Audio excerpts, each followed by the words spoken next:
தமிழ்நாடு, புதுச்சேரி சட்டமன்ற தேர்தல் ஏற்பாடுகள் குறித்து ஆய்வு செய்ய இந்திய தலைமை தேர்தல் ஆணையர் ஞானேஷ்குமார் தலைமையிலான குழுவினர் இன்று சென்னை வருகின்றனர். தமிழ்நாட்டில் சட்டமன்ற தேர்தல் ஏப்ரல் மாதம் நடைபெறும் என கருதப்படும் நிலையில் அதற்கான பணிகள் முழுவீச்சில் நடைபெற்று வருகின்றன. ஏற்கனவே துணைத் தேர்தல் ஆணையர் தலைமையிலான குழுவினர் தமிழ்நாடு, புதுச்சேரியில் தேர்தல் ஏற்பாடுகள் குறித்து ஆய்வு மேற்கொண்டனர்.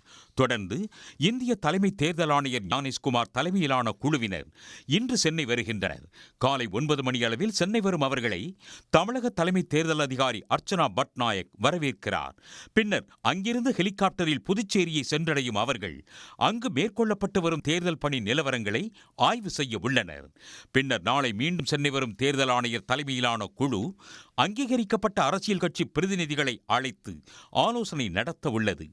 நாளை பிற்பகலில் அனைத்து மாவட்ட தேர்தல் அதிகாரிகள், மாவட்ட காவல் கண்காணிப்பாளர்கள், டிஐஜி, ஐஜி உள்ளிட்ட காவல்துறை உயர் அதிகாரிகளுடன் சட்டம் ஒழுங்கு பிரச்சினை, பாதுகாப்பு நடவடிக்கைகள் குறித்து ஆலோசனை நடத்த உள்ளனர். பதற்றமான வாக்குச்சாவடி விவரங்களையும் அவர்களிடம் கேட்டறிய உள்ளனர்.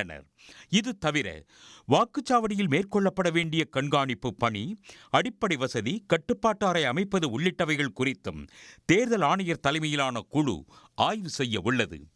வரும் 10ஆம் தேதி 50 கம்பெனி துணை ராணுவத்தினர் தமிழ்நாடு வரவுள்ள நிலையில் அவர்களை பணியமர்த்தும் பகுதிகள் குறித்தும் விவாதிக்கப்பட உள்ளது.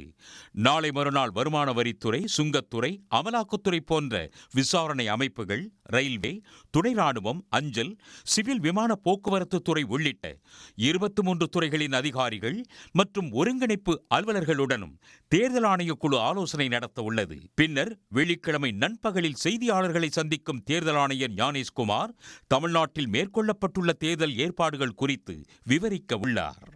உடனுக்குடன் செய்திகளை தெரிந்து கொள்ள சன் நியூஸ் பெல் ஐகானை கிளிக் பண்ணுங்க.